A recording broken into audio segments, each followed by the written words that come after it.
Hey everyone, and welcome back to The Explainer. I am genuinely pumped to have you here today because we are tackling a massive, absolutely profound topic: conception, pregnancy, and birth. We're going to explore this fascinating intersection of human reproduction and family planning. We'll be taking a deep dive into both the deliberate choices we make and, well, the incredible biological marvels that actually make the whole thing possible. So, right off the bat, think about this for a second. Is conception a matter of profound personal choice, or is it just pure biological mechanics? It's a huge question, isn't it?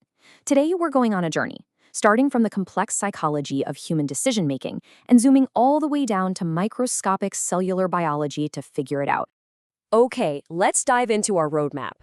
We're covering 1. The weight of the choice, 2. The child-free life, 3. Historical and modern interventions, 4. The fertility cycle explained, and finally 5. The journey of the ovum. Starting macro, Section 1, the weight of the choice. Joy, nervousness, and emotional realities. Let's be real, deciding whether or not to have a child carries immense psychological weight. It's totally valid that this isn't a decision anyone takes lightly. You've got this vast spectrum of human emotion. For those aiming to get pregnant, there's obviously joy and excitement, but that's usually mixed with some very real nervousness.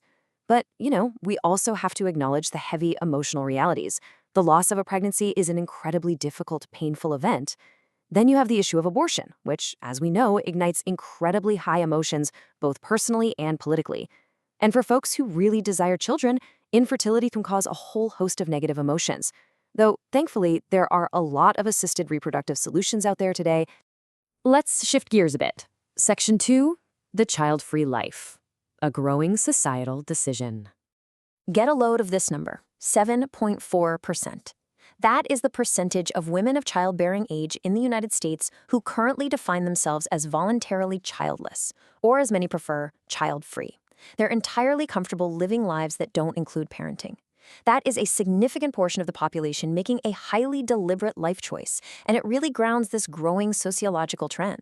Now, what's really interesting about this choice is the trade-off. It comes with some very real practical advantages, right? You're looking at greater discretionary income, way more free time, greater education and career opportunities, a calm, uncluttered home, and obviously more chances to travel. But it's a profound, lifelong decision.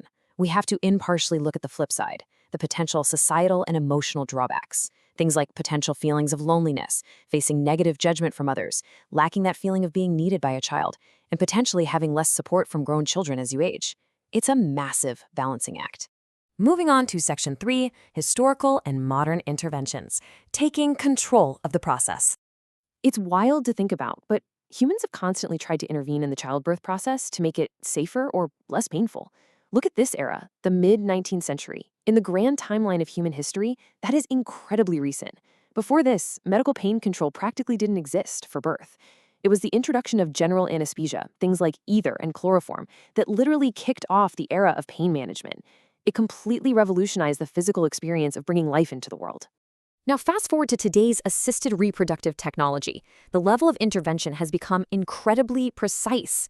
90%.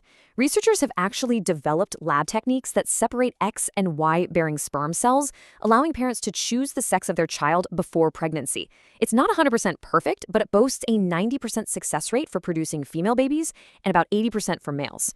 Now, the source material notes this is a highly debated and controversial subject today, for sure. But man, it undeniably shows just how far biological intervention has actually come. All right, let's zoom all the way in. Section 4, the fertility cycle explained, the biological clockwork. Let's walk through the chronology of an average 28-day cycle. It's basically a highly synchronized internal clock. Days 1 through 13 make up the follicular phase. This is where the endometrium, that's the inner lining of the uterus, thickens up to prepare for a potential egg implantation, while your follicle-stimulating hormone rises. Then, boom, day 14, ovulation. This is a dramatic, rapid shift. Luteinizing hormone surges, and the largest follicle literally bursts, releasing the egg into the fallopian tube. Finally, days 15 through 28 mark the luteal phase. That ruptured follicle, it transforms into the corpus luteum and starts pumping out progesterone to prep a nice, rich blanket of blood vessels. So, the crucial point is this biological domino effect splits into two distinct paths. Step 1, if fertilization happens, the HCG hormone begins to spike, and that fertilized egg attaches to the blanket of blood vessels, eventually becoming the placenta. But step 2, if no fertilization occurs, the corpus luteum just deteriorates.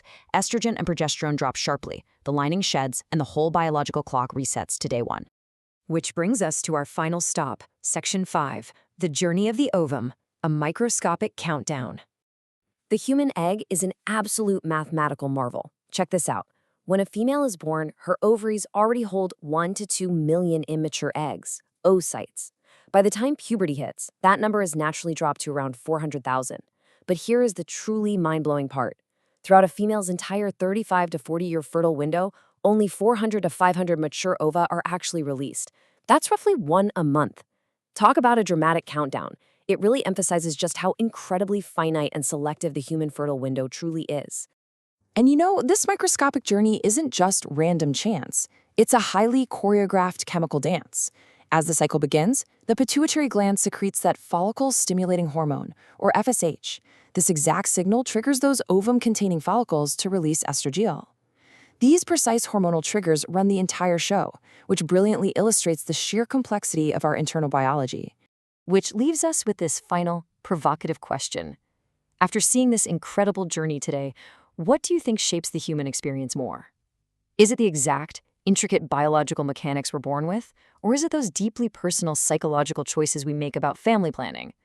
Is it the microscopic countdown of the ovum, or the heavy, beautiful weight of choosing to parent or live child-free? It is such a fascinating balance between our biology and our autonomy. I'm going to leave you to think on that. Until next time, keep exploring and keep learning.